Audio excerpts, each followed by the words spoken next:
আসসালামু আলাইকুম। কেমন আছেন সবাই? আশা করি সবাই ভালো আছেন। আলহামদুলিল্লাহ আমিও ভালো আছি।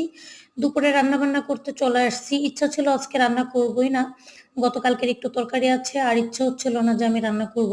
তো এই তো যাক রান্না করতে চলে আসলাম আর একটু সাদা ভাত বসাই দিছি আমি ওই চুলাতে। আর এখানে বসাই দিলাম একটু আলু ভাজি। আমার ছোট্ট বাবুটা, আমার ছেলে বেশ আলুটা বেশ পছন্দ করে দেখি। আর একদম কুচি, কুচি আলু ভাজি সে খায় না। একটু মানে মোটা, মোটা হলে হাত দিয়ে ধরে খেতে সে বেশি পছন্দ করে। তো তার জন্য খুবই হালকা ঝাল দিয়ে আমি একটু আলু ভাজি করে নিলাম। আর আমি কিন্তু কাঁচামরিচটা বেশি পছন্দ করি। কাঁচামরিচটাই খাই সমস্ত তরকারিতেই। তো কাঁচামরিচটা আমার আজকে ফুরাই গেছে। তো আমি হালকা ২ টা শুকনা মরিচ কেটে আরকি এটা দিয়ে ওর জন্য একটু আলু ভাজি করছি। আর আমার গতকালকের যে চিংড়ি মাছের তরকারি আছে সবজি দিয়ে ওটা আমি গরম করে নিলাম। সাথে সাদা ভাত। আর গতকালকে কিছু বাজার করে আনা হয়েছিল। তো সেগুলো আমি গুছাই নিয়ে রাত্রে করে রাখছিলাম। তো দেখলাম যে সে বাজারগুলো নিয়ে সে প্যাকেটগুলো নিয়ে দৌড়ে বেড়াচ্ছে সারা ঘরে। তো তার কাছ থেকে এই যে নিয়ে আমি এগুলা সে কিন্তু আমার সাথেই আছে আমার বাজার গোছাইতে হেল্প করতেছে। তো আমি এই তো আলু পেঁয়াজগুলা মানে তার জায়গায় গুলো রাখতেছি আরকি।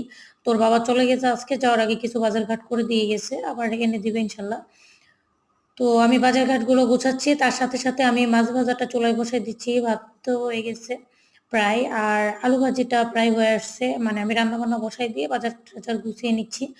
আর এই ফাঁকে কিন্তু সে আমার রসুনের পুঁটলিটা নিয়ে চলে গেছে যে ড্রয়িং রুমে।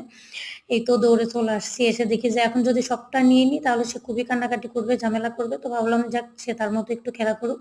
আমি এটা নিয়ে চলে গেলাম কিচেনে। আমার রান্না বসানো আছে আর একটু ভাবসা গরম, গরম পড়তিছে। সকালে দেখলাম হালকা রৌদ্র ছিল তারপরেও বৃষ্টি লাগতেছে মনে হচ্ছে একটু বৃষ্টি পড়তেছে। দ্রুত যে ছাদের থেকে কাপড়গুলো তুলে আনলাম আর একটু বেশ ভাবসা গরম ছিল। তার জন্য আমি আবার একটু লেবুর শরবত করে নিলাম। তো এই তো লেবুর শরবত খাইলে আসলে অন্যরকম একটা শান্তি লাগে। গতকালকে আমার হাসব্যান্ড লেবুগুলো সব পেড়ে দিয়ে গেছে আমার জন্য। তো এই তো দুপুরে রান্না বান্না শেষ হয়ে গেল। এখন আমি খাইতে যাব। খাওয়ার পালা। সবাই ভালো থাকবেন, সুস্থ থাকবেন। আল্লাহ হাফেজ।